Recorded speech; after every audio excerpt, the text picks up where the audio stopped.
Ma ndithathe lithuba bazalwane ekseni and greet you all egameni elihle egameni loyise egameni lonyana nasegameni lomoya oyingcwele. This is the 5th week of our series preaching on freedom from fear and violence.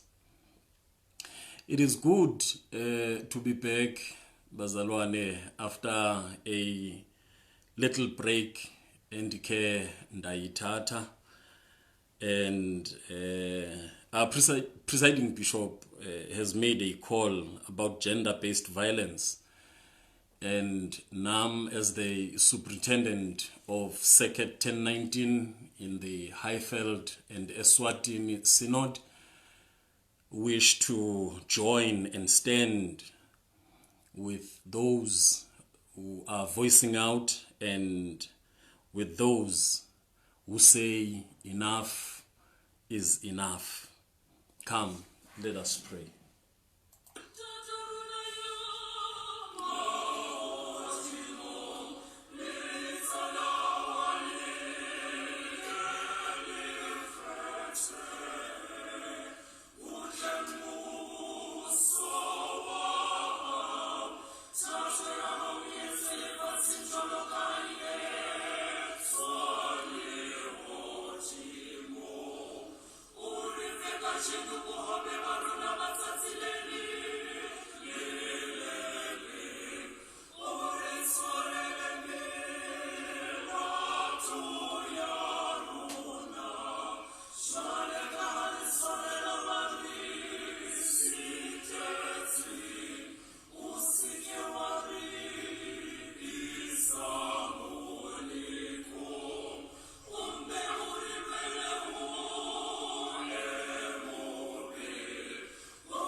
Our theme, bazalwane, for this week says, the silenced and nameless women.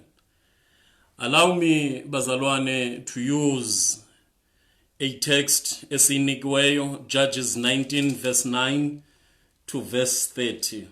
Judges chapter 19, verse 9 to 30. Efundeka ke ngalendlela.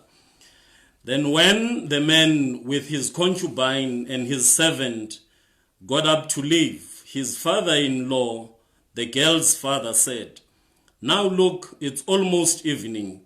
Spend the night here. The day is nearly over. Stay and enjoy yourself. Early tomorrow morning you can get up and be on your way home." But unwilling to stay another night, the man left and went towards Jebus, that is Jerusalem, with his 2 settled donkeys and his concubine. When they were near Jebus and the day was almost gone, the servant said to his master, "Come, let's stop at this city for the Jebusites and spend the night." His master replied, "No, we won't go into an alien city whose people are not Israelites. We will go on to Gibeah." He added, "Come, let's try to reach Gibeah or Ramah and spend the night in one of those places." So they went on. and the sun set as they neared Gibeah in Benjamin. There they stopped to spend the night. They went and sat in the city square, but no one took them into his home for the night. That evening, an old man from the hill country of Ephraim, who was living in Gibeah, the men of the place were Benjamites, came in from his work in the fields. When he looked and saw the traveler in the city square, the old man asked, "Where are you going? Where did you come from?" He answered, "We are on our way from Bethlehem in Judah to a remote area in the hill country of Ephraim where I live. I've been to Bethlehem in Judah, and now I am going to the house of the Lord. No one has taken me into his house. We have both straw and fodder for our donkeys, and bread and wine for ourselves, your servants, me, your maidservants, and the young men with us. We don't need anything. You are welcome at my house," the old man said. "Let me supply whatever you need. Only don't spend the night in the square." So he took him into his house and fed his donkeys. After they had washed their feet, they had something to eat and drink.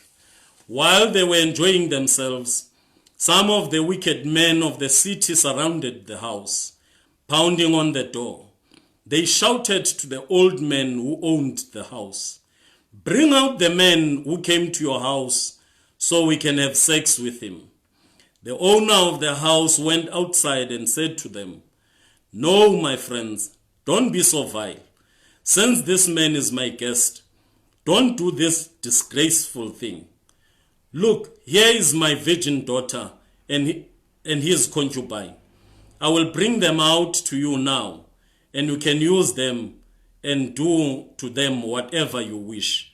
But to this man, don't do such a disgraceful thing." But the man would not listen to him. So the man took his concubine and sent her outside to them, and they raped her and abused her throughout the night. And at dawn, they let her go.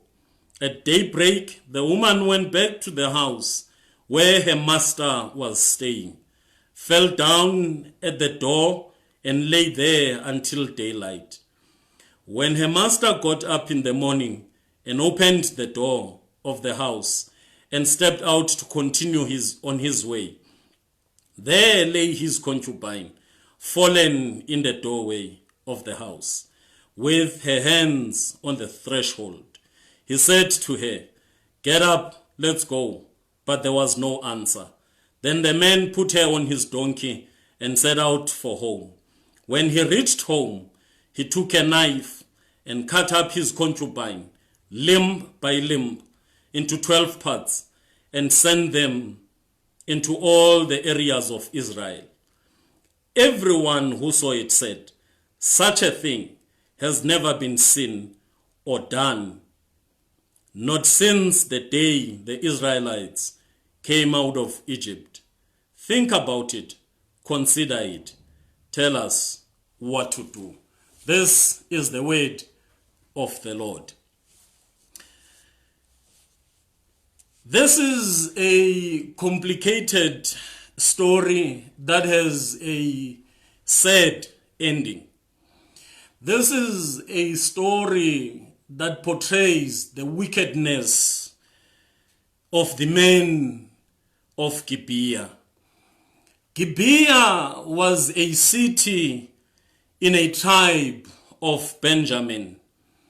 And this is a story of a Levite who was traveling with his wife. And the writer of this story identifies this woman as a concubine. Now, concubine is a woman who lives with a man without bride price being paid. Concubines were secondary wives. Sometimes concubines were referred to as slaves servants. No wonder the writer moves from the word husband in the beginning of the story to master at the end of the story. Now, a concubine, according to this story and the understanding, it's simple, bazalwane. Ilendo esiyiqhelileyo amazulu athi kugibhida that says wayekipitile. Now, Gibeah was a city, bazalwane, that was full of immorality, corruption, wickedness. A city that was full of injustice.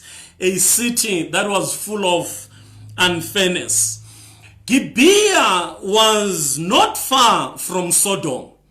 Now, these men, base Gibeah, I suspect in Dogokba, they have copied the behaviors zase Sodoma bazozenza apa eGibeah. And this city, it is a city that has stopped ukuvumela uThixo into kokuba abakhokhele. Now, okokuqala ke endifuna ukukujonga is that the absence of leadership becomes problematic for me in this story. When there is no leadership, society perishes. Commentators believe that this tragic wickedness could have happened after the death of Joshua and there was no leader for Israel. However, as there was no leader for Israel, Phinehas was the high priest of the time. Joshua failed to mentor someone who would lead isizwe sakwa Israel. And when there is no leader in any organization, when there is no leader, mismanagement of resources is bound to happen. When there is no leader in any organization, the output becomes affected. When there is no leader in society, society perishes. When we are in a crisis and there is no leadership, that society perishes. We are in this crisis, njengelizwe namhlanje, a crisis of gender-based violence, and this is me. I believe that we lacked leadership, and we are in this crisis because of lack of leadership. Perhaps our generation, esiyiyo, and the generation to come has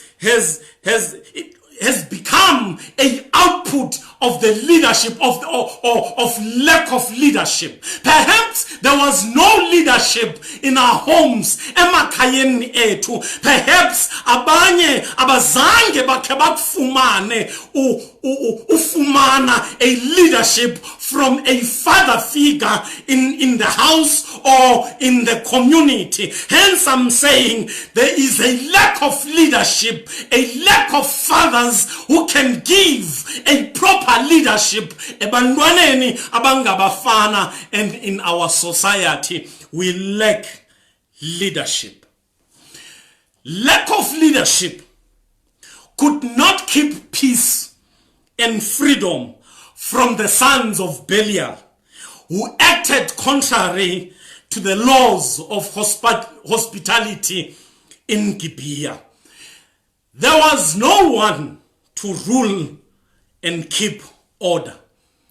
Injustices, wickedness, corruption grew ezweni lase Gibeah day by day. Even when the man, the Levite, sought after her concubine, no one was available to settle the matter. This made into banditi reconciliation without dealing with the core problems becomes dangerous. There was no one to settle over the matter. The man went, and the father-in-law was happy to see the man, and there's no one who wanted to settle the matter and ask into okokuba kwenzeke ntoni into okokuba abuye eze ekhaya. It is also problematic for me that one man who could have become the voice for the voiceless kept quiet. Phineas was the high priest. High priests were there to maintain order and peace, since they were recognized as political head of the nation. Remember that in the garments that the high priest wore, izinto ebezinxiba, there was also a breastplate of judgment, which served as a medium through which God provided direction to the Jewish people. That says this person was one person who was able to bring or to give direction esizweni when there was no leadership esizweni. When there is no leadership, abantwana bekhaya will want to do what they see kwamakhelwane. Hence I say Gibeah was not far from Sodom. And probably they copied imikhwa yase Sodoma bazoyenza eGibeah. When there's no leadership ekhaya, abantwana, they would want to copy izinto ezenziwayo ngabanye abantwana. And when there's no leadership, abantwana baye benze izinto abazibona kwabanye abantwana nabazifunda kwabanye abantwana. How many times as men, as amajita, let me put it in that language, as amajita, where we sit and talk and advise each other, and sometimes the advices esizifumanayo okanye the advices esizinikezayo, you find into okokuba are advices that actually perpetuates gender-based violence. Hayi mna ndiyamkhaba mna. And now, because it is something that you lacked leadership, when we don't provide leadership, there are those who would give leadership, and that leadership, you'd find that it is not a good leadership. When there's no leadership, society perishes. I said concubine were wives who would stay with the husband legally, but engazanga lotyolo. Ilano ndide kukipita cohabiting. We also, as men, need to stand against cohabiting, because there are disadvantages ekukipiting. A concubine was someone or a woman of a low status. Why would you allow yourself to be a woman of a low status? ugibidelana. Why would you allow? Because a concubine was referred to as a slave/servant. Why would you want to become a servant and a slave of someone else? That is a practice that we need to stand against and call against such practices. Ogunye, this man, or these men, the old men and the Levite, became cowards. One, the man became too good. He wanted to protect his guest at the expense of indodakazi yakhe. He wanted to be too good to a point of becoming a bad person. There are times when we want to be too good only to make things worse. Many of us want to be seen as good men, abanaka indaba zabo, whilst we sell our daughters, sisters, and mothers and give them to these evil men. Where we don't want to stand, we want indokoba sibukeke njengabantu abanake indaba zabo, and we think that we are good men.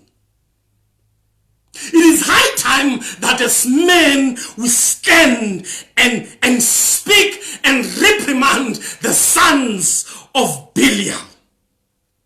Because failing to reprimand the sons of Belial makes us to partake in their evil schemes and the things they are doing.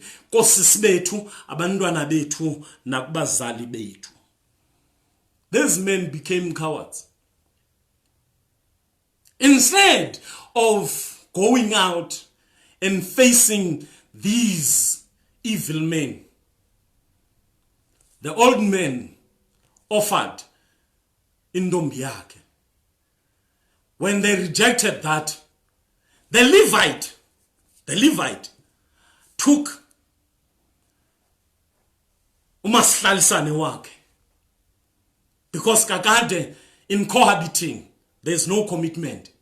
Wamkhupha, wamnikeza lamadoda.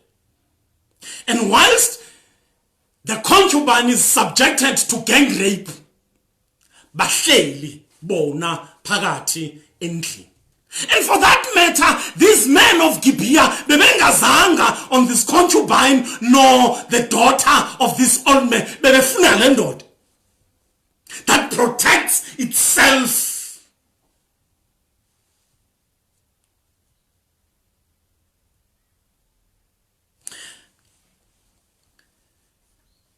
It is also problematic for me that a honest man could not find safety amongst his fellow Israelites, a tribe of Benjamin. He left a city of aliens, a city of Jebusites in Jerusalem, saying, I can't stay in a city yabantu endingabaziyo, aliens. I rather go to a city that has people of my own kind, abantu bakowethu, abazawukwazi, abantu who understand the laws of hospitality, abantu ababaziyo ubuntu, people who would welcome me in their homes. And unfortunately, he leaves a place of aliens and come in a place yabantu bakowabo who did not care about this man. Ubuntu bethu ma-Afrika bayapi.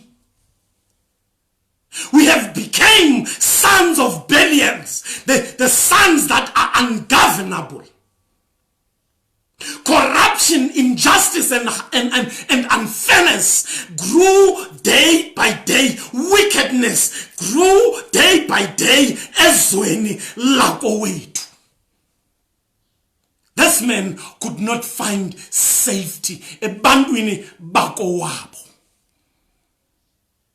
This concubine was gang raped. Ngabantu bakulolendoda, this Levite.